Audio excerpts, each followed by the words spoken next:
Hello guys, कैसे हो आप लोग। मैं आशा करता हूं कि आप सब बढ़िया ही होंगे। जैसे कि आप आज मेरे न्यू ब्लॉग में आप लोगों का स्वागत है।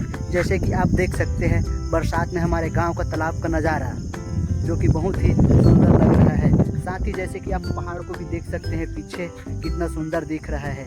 दोस्तों, हमारे इस चैनल को लाइक और सब्सक्राइब करना ना भूलें। साथ ही हमारे वीडियो को शेयर भी करें, साथ में मेरी मदद भी करें दोस्तों, ताकि मेरे जैसे छोटे छोटे क्रिएटरों को आगे भी सपोर्ट मिल सके आप लोगों का। और जैसे कि आशा करता हूं दोस्तों, आप लोग जो हमारे वीडियो को देख रहे हैं ज़रूर ही सपोर्ट करेंगे। और पता नहीं दोस्त, मेरा यह व्लॉग कहां तक पहुंचा, इसके लिए आप हमें कमेंट ज़रूर करें। साथ ही जैसे कि मेरे पीछे आप देख रहे हो पहाड़, उसका भी मैं आपको व्लॉग बनाने वाला हूँ। तो उस व्लॉग बनाने के लिए आप मेरे को इस वीडियो पर कमेंट ज़रूर करें। Thanks for watching.